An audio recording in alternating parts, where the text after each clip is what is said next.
Impact of learning and development. It's probably the most debated topic in our field. Scroll through LinkedIn, attend a conference, read an article, you will see the same conversation. Did the training make any difference? How do we prove employees actually developed a skill or changed behavior? And I get it, even I have 2 videos on this channel where I break down ways to measure the effectiveness of learning and development activities and demonstrate the results. But here's the thing, in all these conversations, there is one important player that for some reason we keep forgetting. The one person who should actually be held accountable for whether learning leads to real change, and we should ask this person for the ROI.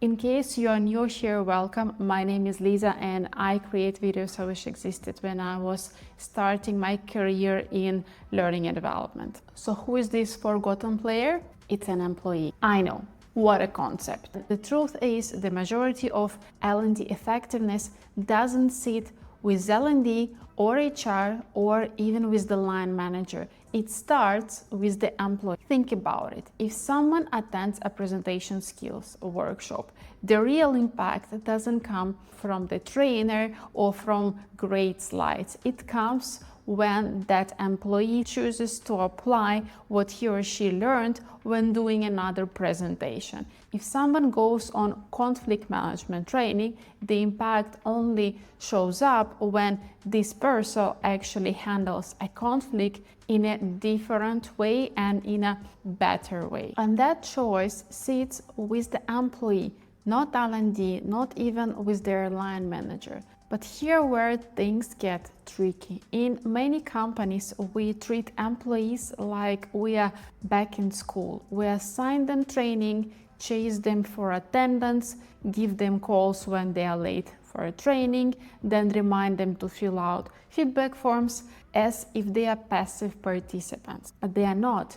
They are adults, they are grown-ups, and if the company is investing in their development, then they need to take a full responsibility for making that investment worthwhile. And this is where motivation comes into the picture, because people don't change just because we want them to. By we, I mean the line manager, HR or CEO. People change when they see a reason. For some, that reason might be saving time or reducing stress.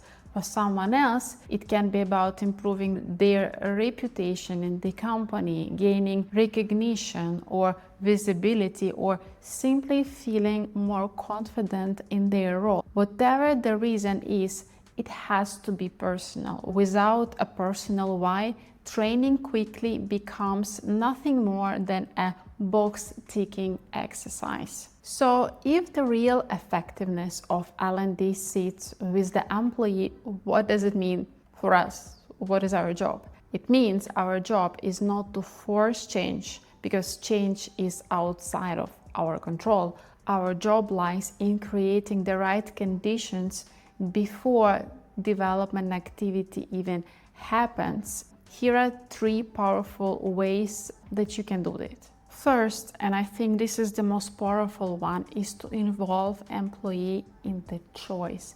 Too often employees are volunteer for training or any other development opportunity by their manager or directly by HR. And while that looks fine on papers, it often backfires, because when someone hasn't chosen the training, it feels like a tick box activity. Self-determination theory tells us that autonomy, having a sense of choice and control, is one of the 3 core drivers of motivation. So let employee have a say, give them options to choose from, and let them voice their opinion, and make sure line managers are equipped to have these kind of conversations. They should know how to ask it in a coaching style question that go deeper than, here is the training I think you need. What do you think? Second, help employee define their personal why. What is their motivation to call for this session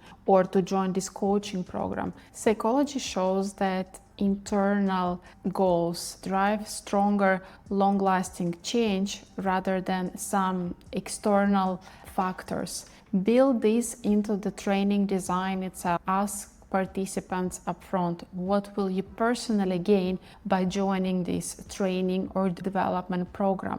This simple reflection creates a buy-in from the employee before the session even starts. Third is create application opportunities, ideally ahead of time. Before someone goes into a training program, show them how the company plans to use their new or improved skills. What will be their chance to practice them and to showcase them? If they are attending a presentation skills workshop, line up an opportunity for them to present at upcoming team meeting, for example. If they are joining a leadership program, plan for them a project where they test those new skills that they have developed.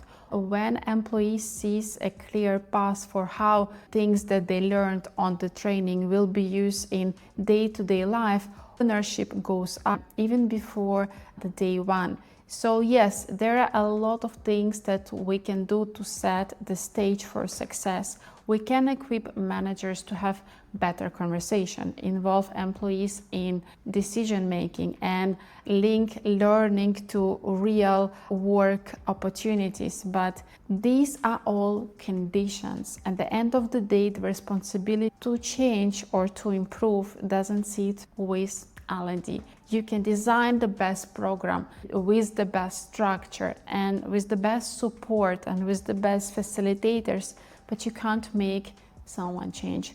People change when they want to change, not when their line manager wants it, not when HR wants it, or not even their significant other wants it. Our role is to design the conditions, but they are the ones who must step up and act. And if you found this perspective on employee training helpful, make sure you stay tuned for the next video, because in the next part we will go deeper into what comes after this, the hardest part of behavior change, getting employee to actually apply what they learned. We'll look at the barriers, and there are a lot of them that make it so difficult, and what we can do to support the transfer of knowledge into a skill and an improved competency. If this video gave you a new perspective, give it a like, and don't forget to subscribe to this channel so you don't miss the next video. If you're ready to take your career in L&D to a next level and you want some support, I'm here to help. You can reach out to me on Instagram or send me an email, and let's see how we can work together to move your career forward. You will find all the details on my website. I hope you're having adventures and following your dreams. Bye for now.